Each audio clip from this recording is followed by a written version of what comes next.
इस वीडियो में हम आयुर्वेद के बहुत ही महत्वपूर्ण विषय द्रव्य गुण शास्त्र के अंतर्गत जांतव द्रव्य औषधि कपर्द की चर्चा करेंगे, जिसके अंतर्गत हम इस जांतव द्रव्य कपर्द का सामान्य परिचय, इस जांतव द्रव्य कपर्द का स्वरूप, गुणधर्म, इस द्रव्य की रोगों में प्रयोग होने वाली औषधीय मात्रा और इस द्रव्य से बनने वाले विशिष्ट प्रकार के औषधीय योगों के बारे में जानेंगे। तो जांतव द्रव्य कपर्द से संबंधित इस पूरी जानकारी को अच्छे से जानने और समझने के लिए वीडियो को अंत तक जरूर देखिएगा। जांतव द्रव्य कपर्द की व्याख्या में सबसे पहला हेडिंग इसके पर्याय का लिखा है, जिसकी व्याख्या में कपर्द के अलग अलग भाषाओं में वर्णित नाम लिखे गए हैं। तो इस प्रकार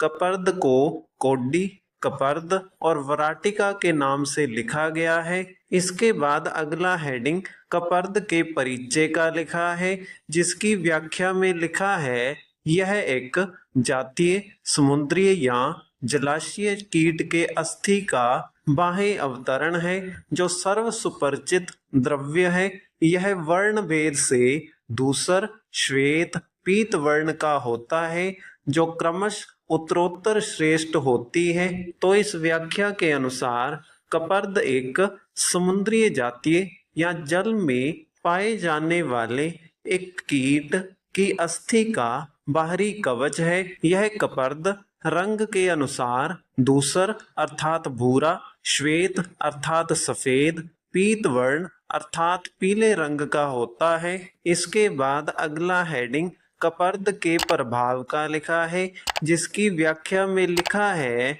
वात शामक, दीपन, पाचन, वात अनुलोमन, शूलघन, गुलमघन, शोथहार एवं तवग रोगहर है। तो कपर्द के प्रभाव की व्याख्या में लिखे गए इन रोग या लक्षणों का अर्थ जान लेते हैं, जिसमें वात शामक का अर्थ वात दोष की कमी करना है, दीपन का अर्थ पेट की अग्नि को प्रज्वलित करना है, पाचन का अर्थ खाए हुए भोजन को पचने में सहायता करना है, वात अनुलोमन का अर्थ पेट में बनने वाली गैस को गुदा मार्ग से बाहर निकालना है, शूल घन का अर्थ शरीर में होने वाले दर्द को कम करना है, गुलम घन का अर्थ पेट में बनने वाले अफारे को ठीक करना है, शोथहर का अर्थ शरीर में होने वाली सूजन को कम करना है, तवग रोग हर का अर्थ त्वचा से संबंधित रोगों का नाश करना है। इसके बाद अगला हेडिंग कपर्द के आम्यक प्रयोग का लिखा है, जिसकी व्याख्या में लिखा है बाह्य प्रयोग ने अवर्ण शुक्ल, पोतकी में भस्म का अंजन प्रयोग, कर्णपाक, कर्ण श्राव में भस्म का अवदूलन, चर्मकील अर्श में सिरके के साथ पीसकर लेप। तो इस प्रकार से कपर्द के आम्यक प्रयोग का वर्णन किया गया है। इसके बाद अगला हेडिंग कपर्द के अभ्यंतर प्रयोग का लिखा है,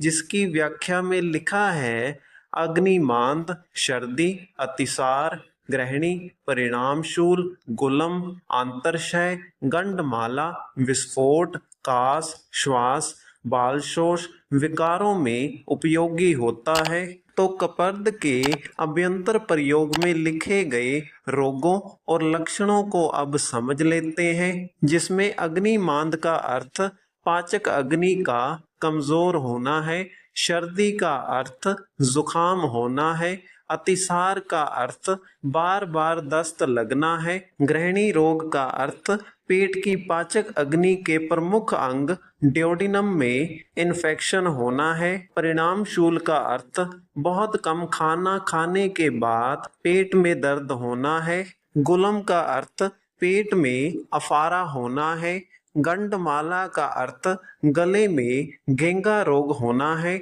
विस्फोट का अर्थ त्वचा के जख्मों में से स्राव होना है, कास का अर्थ खांसी होता है, श्वास रोग का अर्थ अस्थमा रोग है। बाल शोष का अर्थ बच्चों में पोषण की कमी होने से सूखा रोग होना है। इसके बाद अगला हेडिंग कपर्द के विशिष्ट योग का लिखा है, जिसकी व्याख्या में कपर्द के प्रयोग से बनने वाली औषधियों के नाम लिखे गए हैं। इन औषधियों में परवाल पंच अमृत और बृहत लोकनाथ रस का नाम लिखा गया है। इसके बाद अगला हेडिंग कपर्द की मात्रा का लिखा है, जिसकी व्याख्या के अनुसार कपर्द की एक सामान्य व्यक्ति के लिए मात्रा 250 मिलीग्राम से 500 मिलीग्राम तक लेने को लिखी गई है। तो इसी के साथ हमारी इस वीडियो का विषय जांतव द्रव्य औषधि कपर्द का वर्णन यहीं पर समाप्त होता है। अगर आपको वीडियो अच्छा लगा तो वीडियो को लाइक करें और इसी प्रकार से आयुर्वेद से संबंधित निरंतर वीडियोस प्राप्त करने के लिए हमारे चैनल को सब्सक्राइब करें।